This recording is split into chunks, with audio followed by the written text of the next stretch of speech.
Hello, this is SKC and you are watching growth mind commerce. आज के class में अब देखने वाले हो पार्टनरशिप डीड के बारे में। अब डीड क्या होता है आप ये समझोगे। पार्टनरशिप फंडामेंटल ये टॉपिक हम कर रहे थे। Let's start. पार्टनरशिप डीड, तो पार्टनरशिप डीड जो है यहां पर एक तरह से आप किसे बोलोगे, एग्रीमेंट। जो भी पार्टनर्स के एग्रीमेंट होते हैं उसे ही हम क्या बोलते हैं, पार्टनर्स के एक तरह से डीड बोलते हैं। पार्टनर्स के डीड में एक तरह से क्या क्या आते हैं, it comes into existence by an oral and written agreement. एक तरह से इसमें ऑरल और रिटन एग्रीमेंट जो है बनाए जाते हैं। साथ ही साथ जो भी यहां पर रिटन एग्रीमेंट जो बनेगा वो जो होगा एक तरह से जो भी डिस्प्यूट बिजनेस में आते हैं उसको रोकने के लिए बनाए जाते हैं। और इसमें देखिए, this written document is known as partnership deed. तो जो भी रिटन डॉक्यूमेंट होता है, जो भी रिटन डॉक्यूमेंट पार्टनरशिप में बना जाते हैं, पार्टनरशिप एग्रीमेंट में बना जाते हैं, उसे ही हम क्या बोलते हैं, पार्टनरशिप डीड बोलते हैं। पार्टनरशिप डीड के नाम से ये कहलाते हैं। ये एमसीक्यू वगैरह में पूछ सकता है। कुछ लीगल डॉक्यूमेंट है जो कि सभी पार्टनर्स के द्वारा क्या किए जाते हैं, साइन किए जाते हैं। पहला, डिस्क्रिप्शन ऑफ द पार्टनर।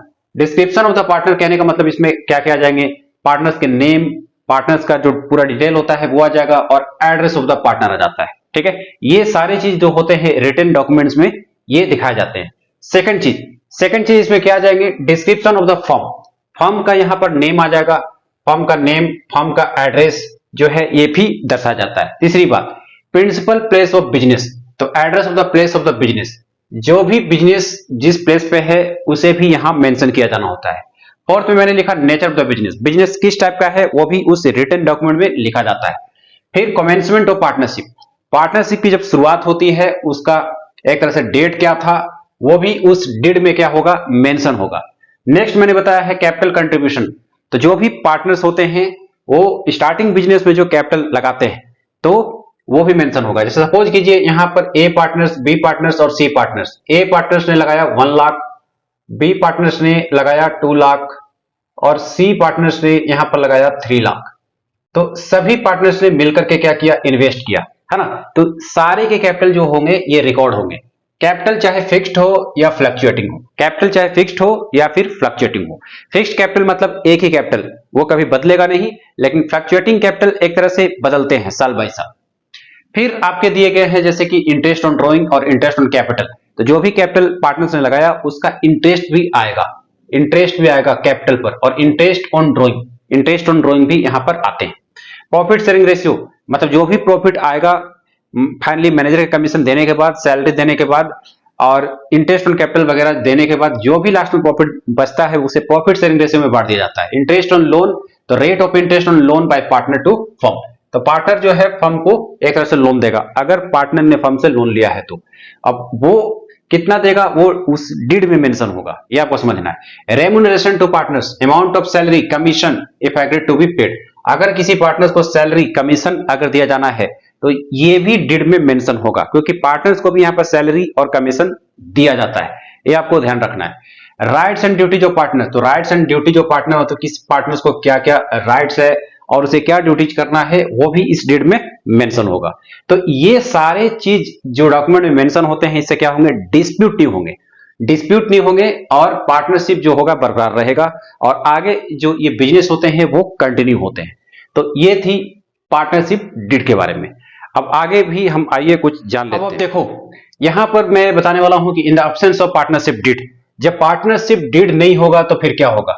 जब पार्टनरशिप डीड एग्रीमेंट में नहीं होगा तो फिर क्या होगा, इस हिसाब से फिर क्या होते हैं, जैसे कि sharing of profit and loss. जो भी प्रॉफिट और लॉस होगा यहां पर वो इक्वली बांटे जाएंगे।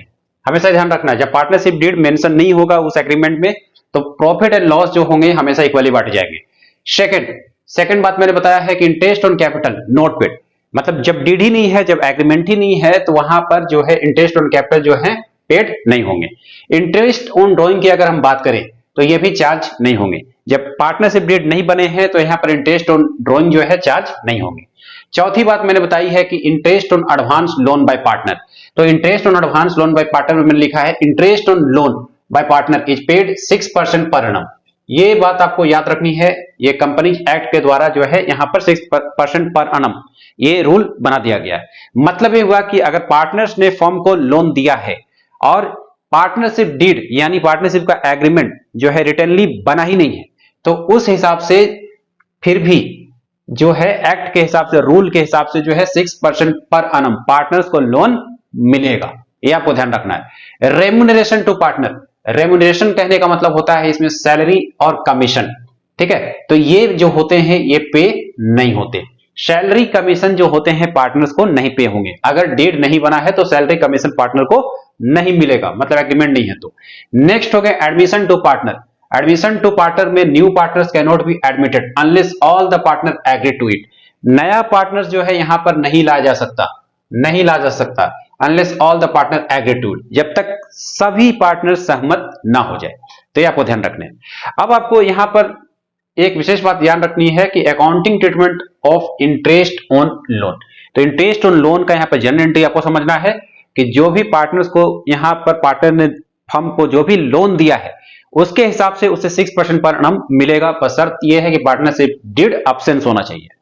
अब देखो यहां पर ऐसा नहीं है कि यहां पर जनरल एंट्री मैंने बनाया तो 6% वाला ही है, हो सकता है डीड में कुछ मेंशन हो 7%, 8%। अगर 7%, 8% है तो वही लोन जो है पार्टनर्स को मिल जाएगा। इंटरेस्ट ऑन लोन जो है पार्टनर्स को मिल जाएगा। तो interest on loan by partner is credit to his loan account. सबसे पहले बात आपको याद रखनी है कि जो भी इंटरेस्ट ऑन लोन है, जो भी इंटरेस्ट ऑन लोन है पार्टनर ने जो फर्म को दिया है वो कहां क्रेडिट होगा? क्रेडिट होगा to his loan account. Partners के लोन अकाउंट में ये क्रेडिट हो जाएगा। कभी भी इसे कैपिटल अकाउंट में आप क्रेडिट नहीं करना है, नहीं तो ये गलत हो जाएगा। अब इसमें आप देखो to provide interest on loan by partners, तो इसमें बताए गए हैं कि to provide interest on loan by partners, मतलब इंटरेस्ट ऑन लोन जो है पार्टनर्स को दिया गया। तो इसकी जनरल एंट्री क्या हो जाएगी? Interest on loan by partners account debit to loan by partners, क्योंकि यहां पार्टनर्स के लोन अकाउंट में जाएंगे, तो पार्टनर्स के लोन अकाउंट में जाएंगे तो मैंने क्या लिखा? क्रेडिट। हमेशा आपको ध्यान रखना है, कभी भी यहां पर रोट मेथड अप्लाई मत करो, समझ के करो। देखो जैसे कि पार्टनर्स का लोन अकाउंट है, जैसे मान लिया कि ए लोन्स अकाउंट ये बनाया जा रहा है, तो ए का जब लोन अकाउंट जब आप बनाओगे तो यहां पर जाहिर सी बात है मैंने क्या लिखा है कि इस इंटरेस्ट ऑन लोन जो होगा क्रेडिट होगा इसके लोन अकाउंट में, ठीक है। तो यहां पर जैसे कि आप लिखोगे bye interest on loan, bye interest on loan, तो पार्टनर्स के लोन अकाउंट में ये जो होंगे अमाउंट क्रेडिट हो जाएंगे। बस आपको यहां पर दिखाने होते हैं। तो उसके हिसाब से लेजर जो होता है अपोजिट इफेक्ट जर्नल का होता है, सिंपल।